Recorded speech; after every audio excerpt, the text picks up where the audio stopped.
উসমান রাদিয়াল্লাহু আনহু ধনী ছিলেন কিনা? তো নবীর কাছে গিয়ে বলছেন যে আমার ধন সম্পদ খুব বেশি বাড়ছে, ইয়া রাসূলুল্লাহ আপনি সম্পদ একটু কমানোর দোয়া করেন তো আমার জন্য। চিন্তা করা যায় মানুষ এমন দোয়া কেউ করবে এই যুগে?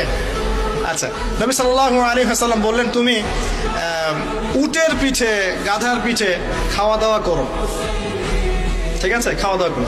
তো তিনি খাওয়া দাওয়া করেন।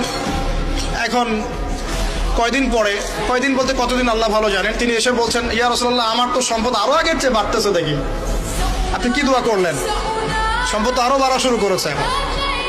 তখন তিনি বলছেন যে তুমি যখন খাও তখন তোমার হাত থেকে যদি খাবার পড়ে যায় তুমি কি করো? তিনি বলেছেন আমি আমার হাত থেকে খাবার যদি পড়ে যায়, একটা দানাও যদি পড়ে যায়, আমি উটের পিঠ থেকে নেমে সেই খাবারটাকে তুলে পরিষ্কার করে তারপর খাই।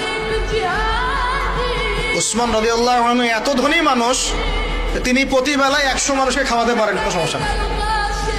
তিনি একাই তাবুকের যুদ্ধে 30,000 সৈন্যের দায়িত্ব নিয়েছেন। 30,000 সৈন্য 3 মাস যাবে, তার যাত্রা বিরতি করবে, খাবে দাবে, তাদের ঘোড়া অস্ত্রশস্ত্র সব দায়িত্ব একজন ব্যক্তি বহন করেছেন, ওসমান রাদিয়াল্লাহু আনহু। কত বড় ধনী আপনি চিন্তা করেন।